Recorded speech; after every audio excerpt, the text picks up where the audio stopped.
Assalamualaikum warahmatullahi wabarakatuh.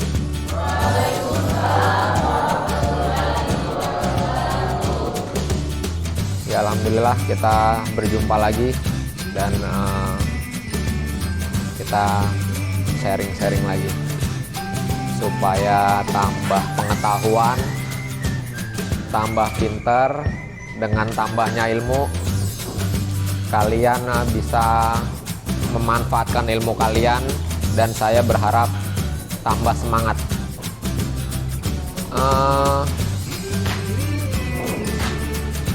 Hari ini kita akan membahas lanjutan dari yang kemarin ya.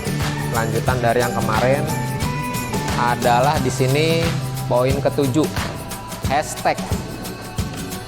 Nah, ini hashtag yang teman-teman perlu ketahui.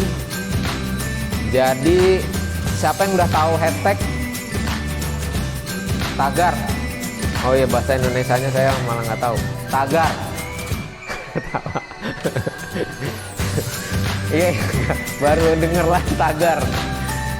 Nah, ini bukan pagar ya, tagar. Emang kayak pagar kalau digabungin. Udah pernah tahu belum fungsinya? Apa udah? Siapa yang belum tahu? Udah tahu semua ya? Hey travelers, Ditanya udah tahu, belum tahu. Ditanya belum tahu, udah tahu.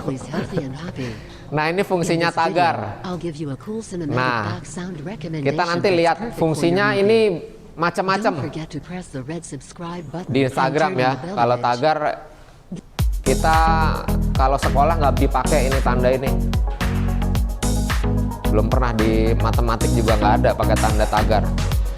Tapi untuk di Instagram, untuk di medsos itu digunakan. Dan ini penting. Dari sini kita bisa menganalisa kata-kata, menganalisa produk, menganalisa yang lagi booming atau yang lagi in. Nah, ini. Jadi hashtag atau tagar. Salah satunya juga bisa untuk mendapatkan followers ya, tapi cara-caranya ada cara-caranya. Nah, pertama fungsinya adalah kelebihan hashtag atau tagar di Instagram. Saya ngomongnya tagar aja biar nggak salah-salah sebut. Nah, dari sisi audiens itu apa ya, penonton kali ya. Audiens itu yang netizen lah. Netizen bahasa Indonesianya apa netizen?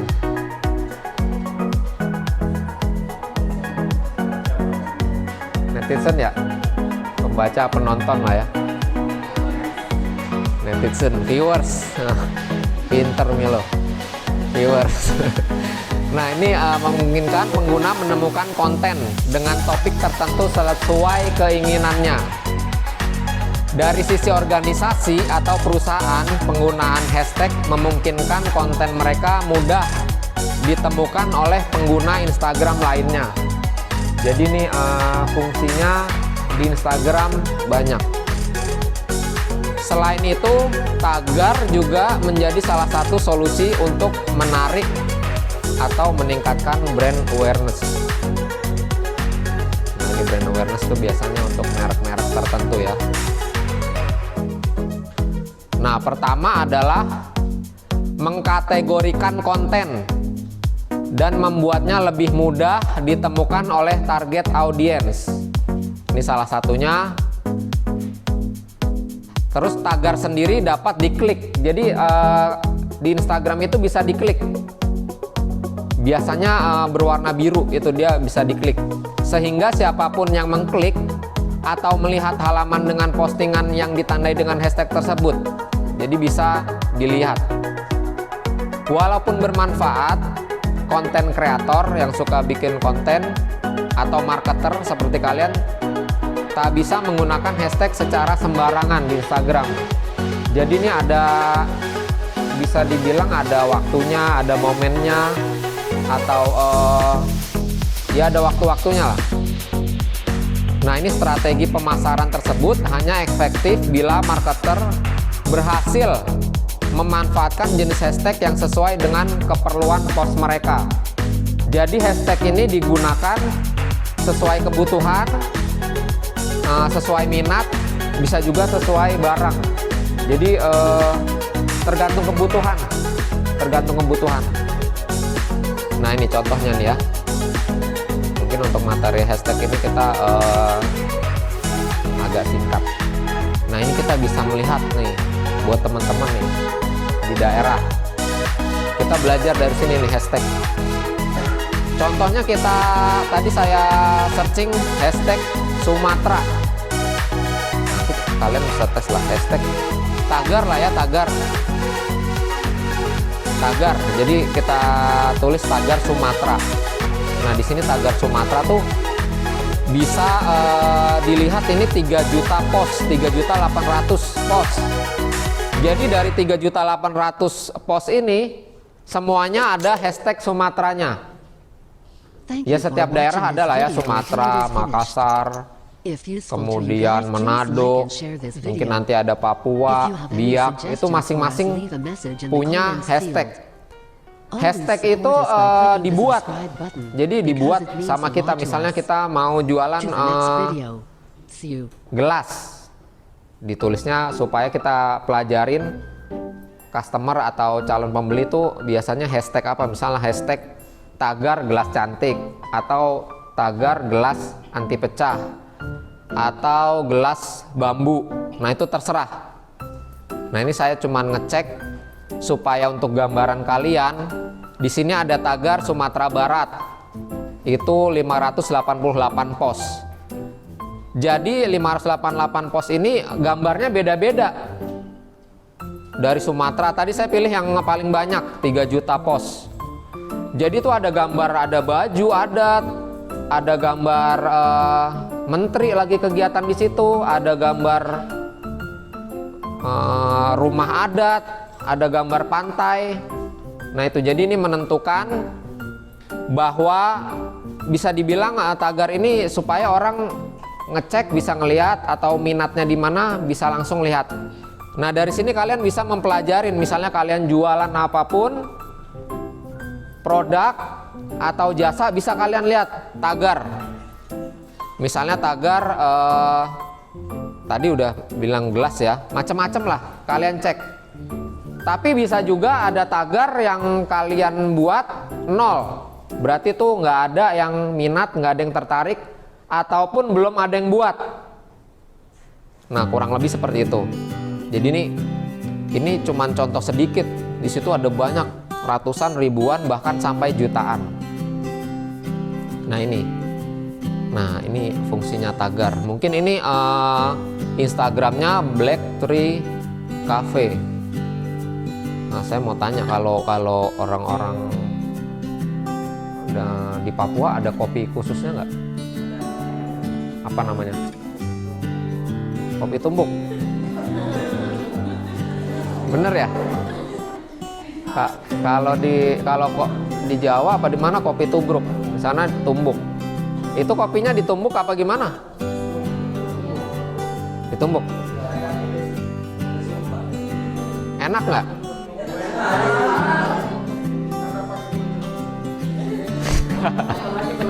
Pakai susu apalagi enak? Oh pakai jahe. Nah kalau di sana ada kopi luwak nggak? Ada. Kalian tahu kan ya kopi luwak? Itu apa? Berarti itu kan dari kotoran ya? Beneran? Itu tainya binatang. Ini mungkin ceritanya agak melenceng ya. Kita bayangkan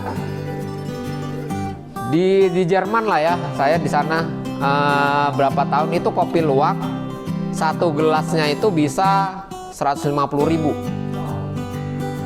Oke. Enggak, kita bayangkan ya, Indonesia itu betapa kayanya.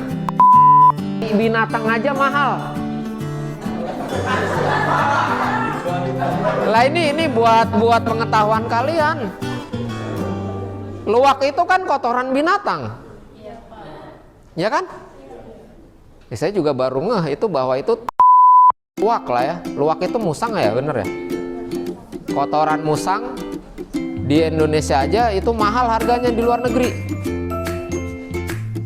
Gimana kita kayanya ya? Aja harganya mahal.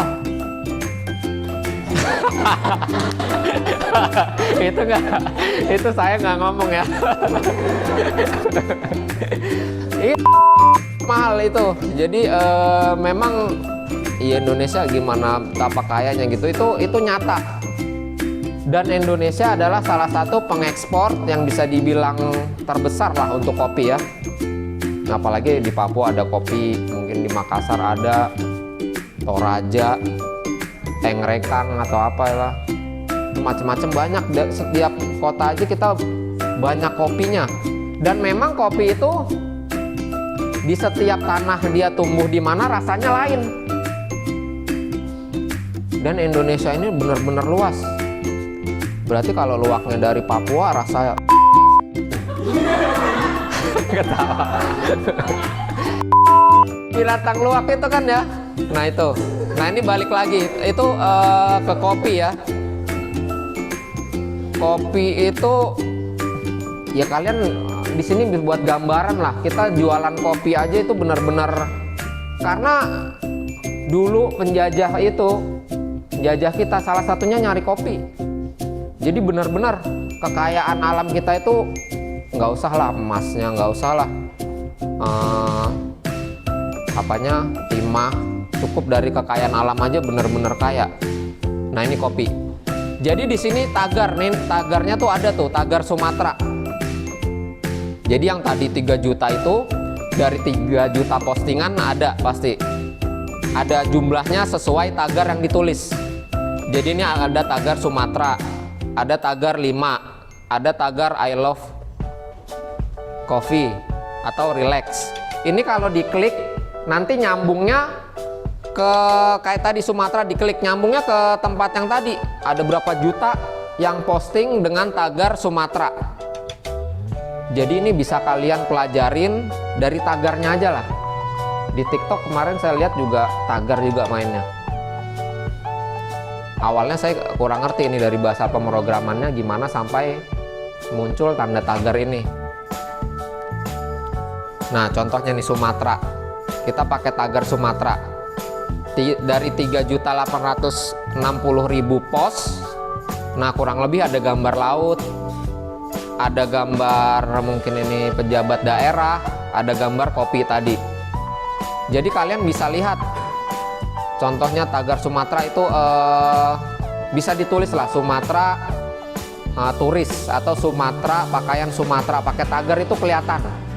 Jadi kalian bisa menganalisa kalau kalian mau jualan sesuatu, cek dulu di tagar. Ini salah satunya ya. Nanti kita belajar juga melihat tren, menganalisa melalui Google. Bisa juga, namanya Google Trend. Ya dikit-dikit belajarnya. Dikit-dikit ini sedikit-sedikit yang penting nempel gitu. Nanti kalau saya jabaran Google Trend semua udah pada puyeng. Ini tagar. Jadi tagar Sumatera, ada Sumatera. Jadi bebas, kalau tagar itu bebas ya.